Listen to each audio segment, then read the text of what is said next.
1 Raja-Raja 2, pesan Daud yang terakhir sebelum meninggal.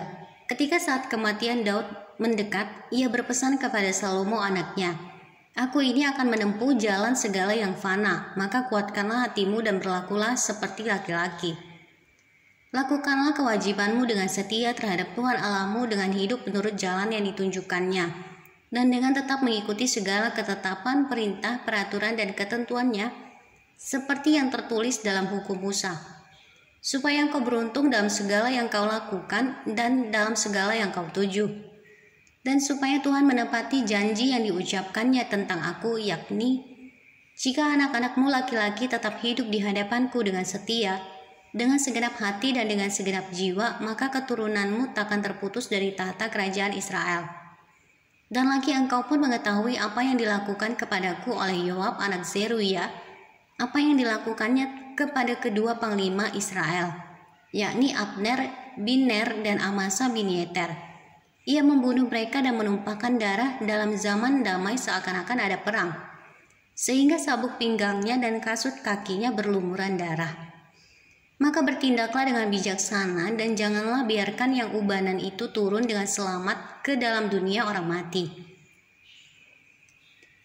Tetapi kepada anak-anak Barzilai orang Gilead itu haruslah kau tunjukkan kemurahan hati. Biarlah mereka termasuk golongan yang mendapat makanan dari mejamu. Sebab mereka pun menunjukkan kesetiaannya dengan menyambut aku pada waktu aku melarikan diri dari depan kakakmu Absalom. Juga masih ada padamu Simei bin Gera orang Benyamin dari Bahurim. Dialah yang mengutuki aku dengan kutuk yang kejam pada waktu aku pergi ke Mahanaim. Tetapi kemudian ia datang menyongsong aku di sungai Yordan, dan aku telah bersumpah kepadanya demi Tuhan, takkan kubunuh engkau dengan pedang. Sekarang janganlah bebaskan dia dari hukuman, sebab engkau seorang yang bijaksana, dan tahu apa yang harus kau lakukan kepadanya untuk membuat yang ubanan itu turun dengan berdarah ke dalam dunia orang mati." Kemudian Daud mendapat perhentian bersama-sama nenek moyangnya, dan ia dikuburkan di kota Daud. Dan Daud memerintah orang Israel selama 40 tahun. Di Hebron ia memerintah 7 tahun, dan di Yerusalem ia memerintah 33 tahun. Salomo duduk di atas tahta Daud ayahnya, dan kerajaannya sangat kokoh. Tindakan-tindakan Salomo untuk mengokohkan tahtanya. Pada suatu hari Adonia anak Hagit masuk menghadap Batseba, ibu Salomo. Lalu perempuan itu berkata, "Apakah engkau datang dengan maksud damai?" Jawabnya, "Ya, damai." Kemudian katanya, "Ada sesuatu yang hendak kukatakan kepadamu." Jawab perempuan itu, "Katakanlah." Lalu katanya, "Engkau sendiri tahu bahwa akulah yang berhak atas kedudukan raja, dan bahwa seluruh Israel mengharapkan supaya aku menjadi raja. Tetapi sebaliknya kedudukan raja jatuh kepada adikku, sebab dari Tuhanlah ia mendapatnya. Dan sekarang satu permintaan saja kusampaikan kepadamu. Janganlah tolak permintaanku." Jawab perempuan itu kepadanya, "Katakanlah." Maka katanya, "Bicarakanlah kiranya dengan Raja Salomo, sebab ia tidak akan menolak permintaanmu supaya Abisak gadis Sunem itu diberikannya kepadaku menjadi istriku." Jawab Batseba, "Baik, aku akan membicarakan hal itu untuk engkau dengan raja." Batseba masuk menghadap Raja Salomo untuk membicarakan hal itu untuk Adonia. Lalu bangkitlah raja mendapatkannya serta tunduk menyembah kepadanya. Kemudian duduklah ia di atas tahtanya, dan ia menyuruh meletakkan kursi untuk bunda raja.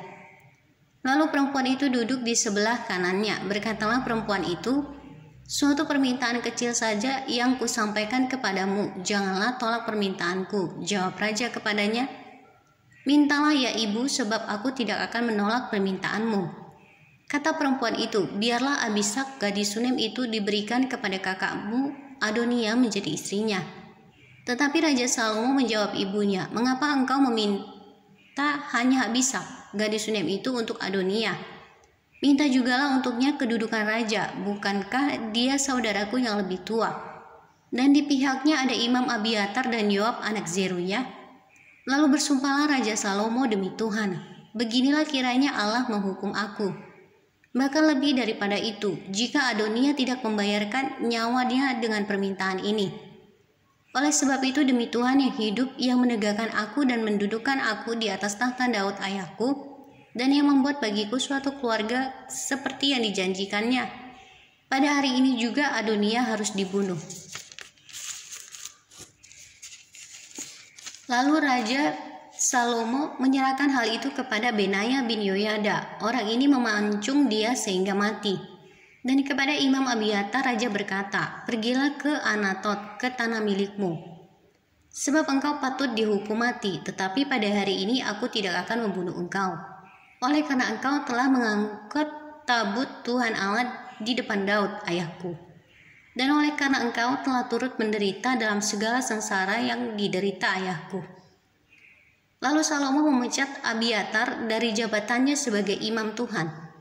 Dengan demikian Salomo memenuhi firman Tuhan yang telah dikatakannya di Silo mengenai keluarga Eli. Ketika kabar itu sampai kepada Yoab, memang Yoab telah memihak kepada Adonia, sekalipun ia tidak memihak kepada Absalom. Maka larilah Yoab ke kemah Tuhan, lalu memegang tanduk-tanduk mezbah. Kemudian diberitahukanlah kepada Salomo bahwa Yoab sudah lari ke kemah Tuhan dan telah ada di samping mezbah. Lalu Salomo menyuruh Benaya bin Yoyada, "Pergilah pancung dia." Benaya masuk ke dalam kemah Tuhan serta berkata kepadanya, "Beginilah kata raja, keluarlah." Jawabnya, "Tidak, sebab disinilah aku mau mati." Lalu Benaya menyampaikan jawab itu kepada raja, katanya, "Beginilah kata Yoab dan beginilah jawabnya kepadaku." Kata raja kepadanya, "Perbuatlah seperti yang dikatakannya, pancunglah dia dan kuburkanlah dia.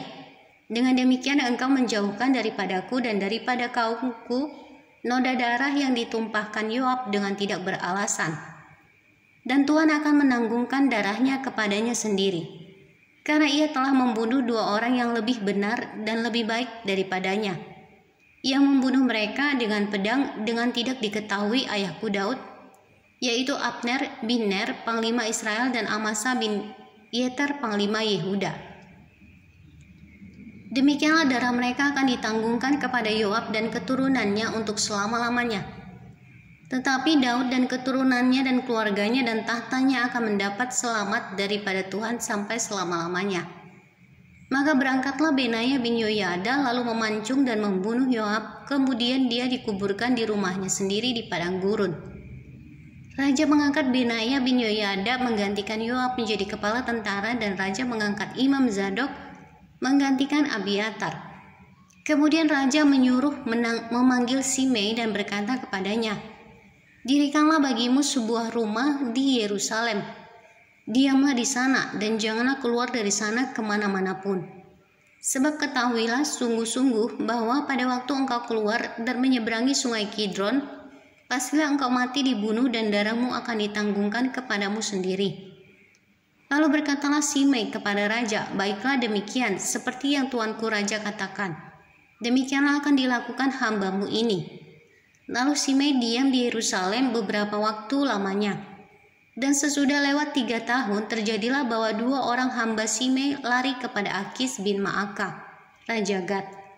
Lalu diberitahukan kepada Simei, "Ketahuilah kedua orang hambamu ada di Gad."